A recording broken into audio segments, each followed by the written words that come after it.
میری حافظ قرآن بیوی نے 100 بچیوں کو قرآن مجید حفظ کروایا تھا، مگر جب اس کی وفات ہوئی تو روز اس کی قبر پھٹ جاتی اور اس کی قبر سے دھواں نکلتا۔ میں روز اپنی بیوی کی نئی قبر بنوا کر آتا۔ لوگ پوچھتے کہ اس نے کون سا گناہ کیا تھا جس کی اسے سزا مل رہی ہے۔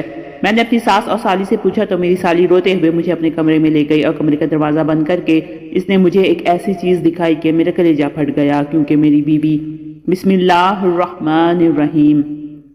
میری شادی کو 6 سال گزر گئے تھے اور میری بیوی نہایت خوبصورت اور نیک سیرت تھی۔ ان 6 سالوں کی رفاقت میں اس نے مجھے کبھی کوئی شکایت کا موقع نہیں دیا تھا۔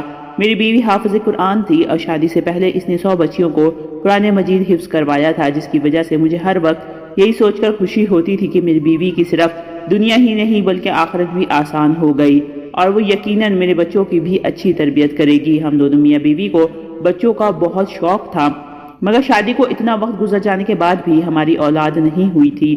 اب میں مایوس سا ہونے لگا تھا، اور ایسے موقع پر عموماً لڑکیاں سب سے پہلے نا امید اور دل برداشتہ ہونے لگتی ہیں، مگر میری بیوی اپنی اداسی ظاہر نہیں کرتی تھی اور صبر سے وقت گزار رہی تھی۔ پھر شادی کے اتنے سال بعد اللہ کو میری بیوی کا صبر پسند آ ہی گیا تھا اور ہمیں اولاد کی خوشخبری ملی۔ میں ان دنوں بہت خوش تھا اور اپنی بیوی کا بہت زیادہ خیال رکھ رہا تھا، کیونکہ ڈاکٹر کا کہنا تھا کہ میری بیوی کو بہت زیادہ احتیاط کی ضرورت ہے۔ میرا بس نہیں چلتا تھا کہ میں اپنی بیوی کو بستر سے نیچے اترنے دوں۔ ہماری بہت زیادہ احتیاط اور دعاؤں کے باعث اللہ تعالیٰ نے ہمیں صحت مند اور پیارا سا بچہ دیا تھا، مگر بچہ پیدا ہوتے ہی میری بیوی کی طبیعت ایک دم بگڑ گئی تھی۔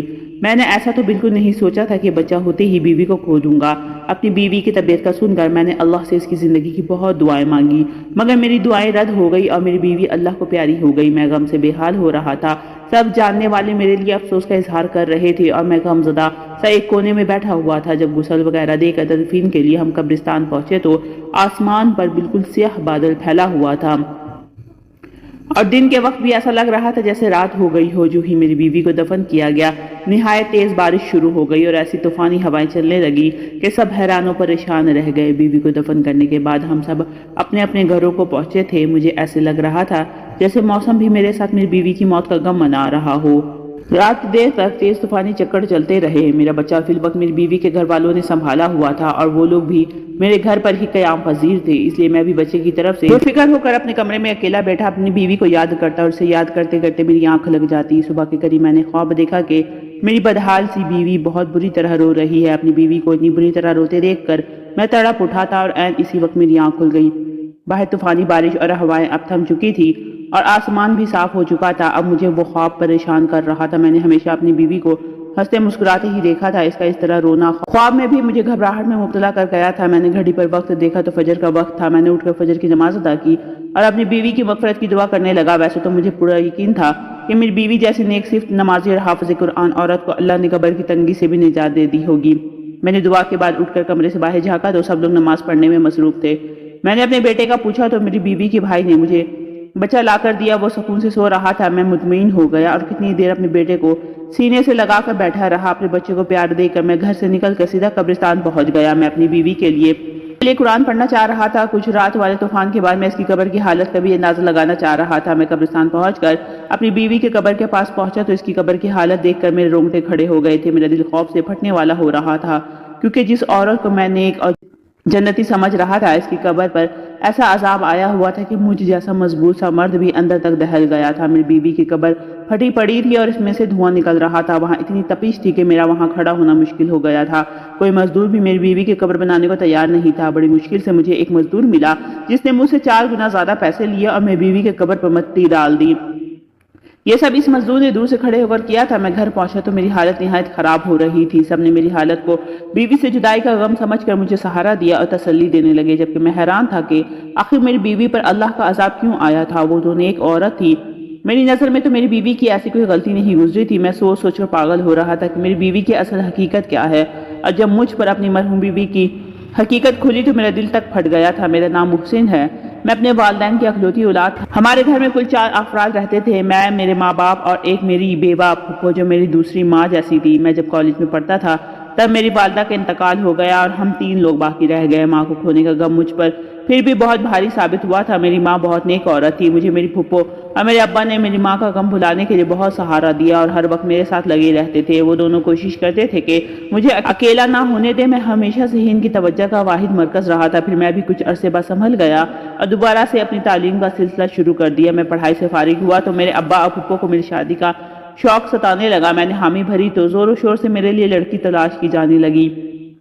تب میری پھپھو کو اپنے مرحوم شوہر کے خاندان میں ایک لڑکی کا خیال آیا جس سے پھپھو کا ابھی ملنا جلنا رہتا تھا۔ انہوں نے ہمیں بتایا کہ وہ لڑکی کم عمری سے ہی بہت سنجیدہ اور نیک تھی۔ اس کے والدین نہیں تھے اور وہ 2 بہنیں تھیں اور صرف ایک چھوٹا بھائی تھا۔ اس نے بہت بہادری سے حالات کا مقابلہ کیا تھا اور اپنے دونوں بہن بھائی کو اکیلے پالا تھا۔ حالانکہ وہ خود بھی بہت بڑی نہیں تھی، وہ نمازی اور حافظ قرآن تھی۔ گھر میں بچے کو قرآن مجید بھی پڑھاتی تھی اور اس کی دعا اور اس کے دیے ہوئے قرآنی تعویذات میں بہت اثر تھا، جس کی وجہ سے وہ تھوڑا بہت کما کر اپنے گھر چلا رہی تھی۔ میں نے یہ سب سنا تو بہت خوش ہوا۔ میں نے اسے دیکھے بنا ہی اس کے لیے حامی بھر لیا۔ پھپھو نے پہلی فرصت میں ہی اس کے خاندان کے بڑوں سے مشورہ کر کے میرا رشتہ اس لڑکی سے طے کر دیا اور جلد شادی بھی طے کر دی۔ میرا رشتہ طے ہوا تو میری بیوی نے یہی شرط رکھوائی کہ وہ بعد میں بھی اپنی بہن کی شادی ہونے تک اور بھائی کی تعلیم پوری ہونے تک ان دونوں کی مالی امداد کرتی رہے گی۔ مجھے اس بات سے کوئی اعتراض نہیں تھا، بلکہ میں نے یہ سوچ لیا تھا کہ اگر مجھ سے بھی کوئی مدد ہو سکی تو کر دیا کروں گا۔ رشتہ طے ہونے کے بعد ہماری شادی کر دی گئی۔ میں نے اپنی بیوی کو دیکھا تو اس کا اسیر ہو گیا۔ وہ نہ صرف اچھی سیرت کی مالک تھی بلکہ بہت خوبصورت بھی تھی۔ اس کے ساتھ چند دن رہ کر ہی میں اس کے بہت قریب ہو گیا تھا۔ وہ ہمیشہ دوسروں کی مدد کرنے کو تیار رہتی تھی۔ میری بیوی عین میری پھپھو کی بتائی باتوں جیسی ہی تھی۔ اس نے کبھی مجھے کوئی پریشانی نہیں دی تھی اور میرے آرام و سکون کا بھی خیال رکھتی تھی۔ ہمارے گھر میں خوشحالی اور سکون تھا، بس صرف اولاد کی کمی تھی جو مجھے محسوس تو بہت ہوتی تھی، مگر اپنی بیوی کے صبر سے مجھے بہت سہارا ملا ہوا تھا۔ ہماری شادی کے 3 سال ہی میرے ابا وفات پا گئے۔ اپنے باپ کے وفات اور اپنی بے اولادی نے مجھے کچھ زیادہ بے سکون کر دیا تھا۔ میرے اندر صبر اور شکر ختم ہونے لگا تھا۔ ایسے میں میری بیوی تھی جو مجھے ہر وقت اللہ کی مہربانیاں اور نعمتیں یاد دلاتی تھی۔ وہ مجھے صبر کی تلقین کرتی رہتی تھی۔ میں حیران تھا کہ وہ ایک لڑکی ہو کر مجھے حوصلہ دیا کرتی تھی، حالانکہ ہمارے خاندان والوں نے ہمارا جینا مشکل کر رکھا تھا کہ ہماری اولاد کیوں نہیں ہو رہی، اور میری پھپھو تو اٹھتے بیٹھتے ٹھنڈی آہیں بھرنے لگی تھی اور میری بیوی کو باتیں سنانے لگی تھی، یوں جیسے یہ سب میری بیوی کے ہاتھ میں ہو۔ میں اپنی پھپھو کو سمجھا کر تھک چکا تھا۔ الٹا وہ ہم دونوں سے ہی لڑنے لگی تھی کہ ہمیں علاج کروانا چاہیے تاکہ ہماری اولاد ہو سکے۔ اسی پریشانی میں وقت گزرتا چلا گیا۔ جب ہماری شادی کو 6 سال ہونے والے تھے تب ہمیں اولاد کی خوشخبری مل گئی۔ ہم تینوں جیسے پھر سے جی اٹھے تھے۔ میں نے اور پھپھو نے میری بیوی کا خیال بہت رکھا تھا اور بہت احتیاط کی تھی۔ میرا بیٹا ٹھیک ٹھاک اور صحت مند پیدا ہوا تھا، لیکن میری بیوی کی طبیعت بگڑ گئی تھی اور وہ موت کے منہ میں چلی گئی۔ یہ سب بہت اچانک ہوا تھا اور میں اس صدمے کے لیے بالکل تیار نہیں تھا۔ اپنے بچے کی تربیت کے حوالے سے میں نے اور میری بیوی نے مستقبل کے بہت منصوبے بنائے ہوئے تھے، مگر موت کسی کے ارادوں اور مرضی کے محتاج ہی کب ہوتی ہے۔ جس کا جس وقت آ جائے اسے اللہ کے پاس لوٹ کر جانا پڑتا ہے۔ مگر میں اپنی بیوی کی قبر کی ابتر حالت اور اس پر آیا عذاب مجھے دھچکا پہنچا گیا تھا۔ ہر مشکل حال میں بھی میں نے اپنی بیوی کو صابر و شاکر دیکھا تھا۔ مجھے ڈھونڈنے سے بھی کوئی خامی نظر نہیں آتی تھی۔ میں اتنا تو جانتا تھا کہ اللہ ناانصاف نہیں ہے۔ ایسا تو ہو ہی نہیں سکتا کہ میری بیوی کی حقیقی اعمال سے اللہ ناواقف ہو۔ مجھے حیرت اور صدمہ تھا کہ میں اتنا عرصہ اپنی بیوی کے ساتھ رہ کر بھی اسے جان نہیں پایا تھا۔ مجھے دکھ یہ بھی تھا کہ اگر میری بیوی کوئی گناہ کر بھی رہی تھی تو کاش مجھے پہلے پتہ چل جاتا تھا کہ میں اسے اس گناہ سے روک لیتا اور اس عذاب سے بچا لیتا۔ میں پچھتاوے میں مبتلا تھا۔ گھر میں ان دنوں کیا چل رہا تھا، میرے بیٹا راتوں کے وقت کون سنبھال رہا تھا، مجھے کچھ خبر نہیں تھی۔ میں بس اپنی مرحوم بیوی کے لیے بے چین رہتا تھا اور اللہ سے اس کی مغفرت کی دعا کرتا رہتا تھا۔ ایک روز پھپھو اچانک میرے پاس آئی اور سنجیدگی سے بولی کہ انہیں مجھ سے ضروری بات کرنی ہے۔ میری پھپھو نے مجھ سے جو بات کی وہ مجھے ایک دم غصہ دلا گئی تھی۔ میری بیوی کو مرے ابھی مشکل سے 20-21 روز ہوئے تھے۔ میری پھپھو میری دوسری شادی کرنا چاہ رہی تھی۔ میں پھپھو سے ناراض ہونے لگا کہ انہیں میری مرحوم بیوی کا احترام کرنا چاہیے تھا اور کم از کم اتنی جلدی مجھ سے شادی کی بات نہیں کرنی چاہیے تھی، جبکہ میں ابھی صدمے میں تھا۔ پھپھو نے تحمل سے میری ناراضگی دیکھی اور پھر مجھ سے کہنے لگی کہ وہ بوڑھی ہو گئی ہیں، اس لیے مجھے یا میرے بیٹے کو نہیں سنبھال سکتی۔ انہیں بھی میری بیوی کی موت کا دکھ تھا۔ جب میں نے پھپھو کی ان باتوں کا کوئی بھی اثر نہ لیا تو پھپھو نے مجھ سے کہا کہ ٹھیک ہے، تم اپنا بیٹا خود سنبھالو یا پھر اپنا بیٹا اسی کو دے دو جو اسے دن رات ماں کی طرح سنبھال رہی ہے۔ میں پھپھو کی بات پر حیران ہوا تھا کہ میرا بیٹا کون سنبھال رہا تھا، کیونکہ میرے اندازے کے مطابق تو میرے بیٹے کو پھپھو ہی سنبھال سکتی تھی۔ مگر جب میں نے یہی سوال پھپھو سے کیا تو ان کے جواب نے مجھے بالکل لاجواب کر دیا تھا۔ پھپھو نے بتایا کہ میرا بیٹا اتنے روز سے میری مرحوم بیوی کی چھوٹی بہن سنبھال رہی تھی، پھر وہ چاہتی تھی کہ میں اپنی بیوی کی چھوٹی بہن سے نکاح کر لوں تاکہ میرے بیٹے کو ماں کا پیار ملتا رہے اور ہمارا گھر بھی سنبھلا رہے گا۔ میں پھپھو کی بات ماننے کو تیار نہیں ہو رہا تھا۔ میں اپنی بیوی کی جگہ کسی کو دینے کے لیے بھی تیار نہیں تھا، مگر پھپھو کا دن بدن مجھ پر زور بڑھتا جا رہا تھا۔ وہ ہر دن مجھے میرا بیٹا دکھاتی تھی جو نہا دھو کر بالکل صاف ستھرا ہوتا تھا۔ پھپھو کی ضد تھی کہ میں بیٹے کی خاطر اپنی بیوی کی بہن سے نکاح کروں اور اسے ہمیشہ کے لیے اپنے گھر میں رکھ لوں۔ میں نے اپنے کام پر جانا شروع کر دیا تھا۔ میں سارا دن گھر سے باہر رہتا اور واپس آ کر خاموشی سے پھپھو کی ضد سنتا رہتا تھا۔ ایک روز پھپھو نے مجھے بتایا کہ میرا سالہ ملک سے باہر جا رہا ہے۔ میں چونک گیا۔ مجھے میری بیوی اپنی زندگی میں ہی بتا چکی تھی کہ اس کے بھائی کی تعلیم مکمل ہو چکی ہے اور وہ نوکری کے لیے ملک سے باہر جانا چاہتا ہے۔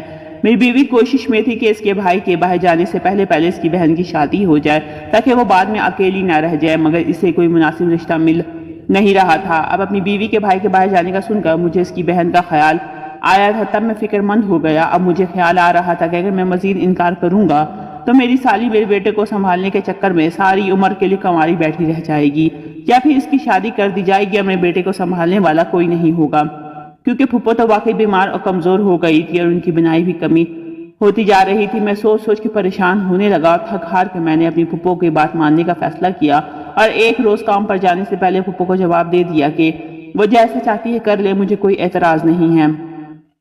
میرے جواب نے میری پھپھو کو خوشی سے نہال کر دیا تھا۔ میرے جاتے ہی شاید انہوں نے پیچھے سے تمام تیاریاں شروع کر دی تھی۔ میں جیسے ہی کام سے شام کے وقت واپس آیا، یہ دیکھ کر حیران رہ گیا کہ پھپھو نے میرے نکاح کی ساری تیاری مکمل کر لی تھی۔